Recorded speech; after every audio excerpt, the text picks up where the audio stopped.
Lululemon shares under pressure today. The company reducing its full-year profit forecast, citing a, quote, dynamic macro environment. This means your next purchase or price increases mean that your next purchase from the Vancouver company may well cost you more.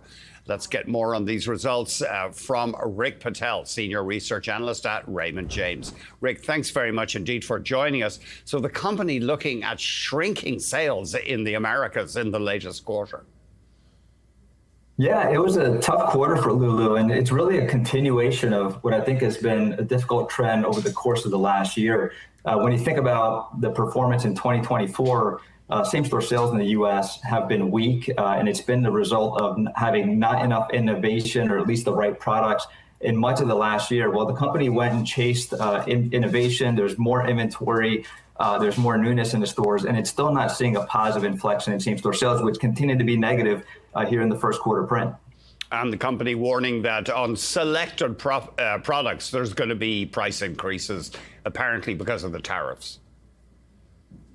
That's right. So, this is something that the whole industry, quite frankly, is dealing with right now. And so Lulu, on the fourth quarter call, they talked about tariffs being about a 20 basis point headwind to their gross margins. This time around, with tariffs a little bit higher in China, it's going to be about a 40 basis point headwind. So, margin guidance did come down, and as a result of that, they had to cut EPS guidance as well. I think it's also important to highlight that, besides the margin picture, I think there was other elements of the business that were also concerning as it relates to the momentum of their international business, which is also a key pillar of their growth strategy. Sorry, what was going on there internationally?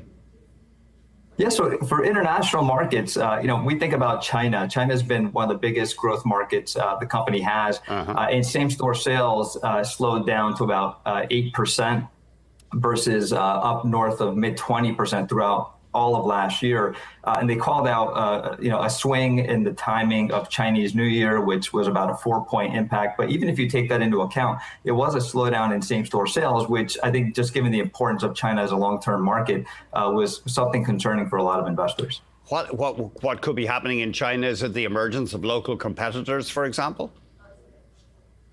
Well, I think the backdrop in China has been pretty difficult just from a macroeconomic perspective. This is not a new development for the industry. It's something that a lot of global brands have been dealing with for well over a year now. Other brands like, all the way from Nike to Skechers, throughout the Softlines Retail space have been talking about weaker trends in China.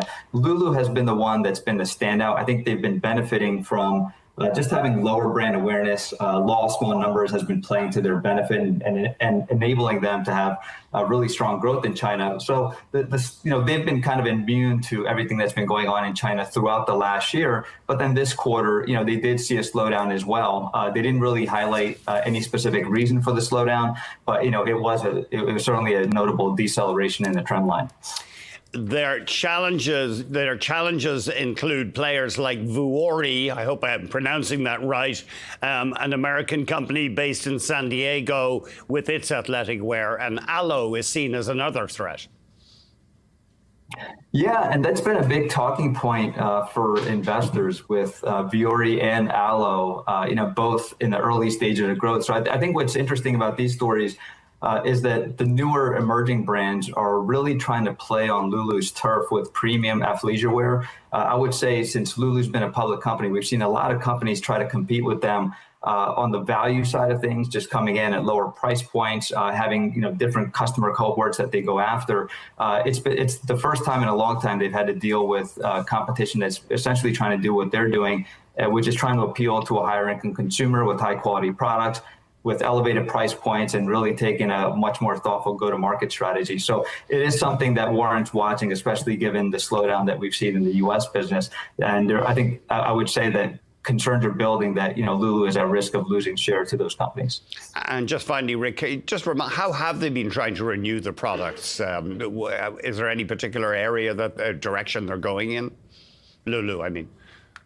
Yeah, so there's a handful of new things going on in the store. So they've launched completely new lines. They had a line called the Glow Up that launched a few months ago. There's been other additions, even some of their best-selling franchises like the Align pant. They released a version that had no seams in the front, and the company was saying that the innovation that they're releasing has been very well received. But the problem is that there's other parts of the store that are not performing as well when you put this innovation aside. And also, I think the overlying concern here is that traffic to the stores is down. It was down in the fourth quarter. It continued to be down in Q1, and the company telegraphed it's a problem still in the second quarter. So the innovation is really not driving the traffic that I think we had hoped.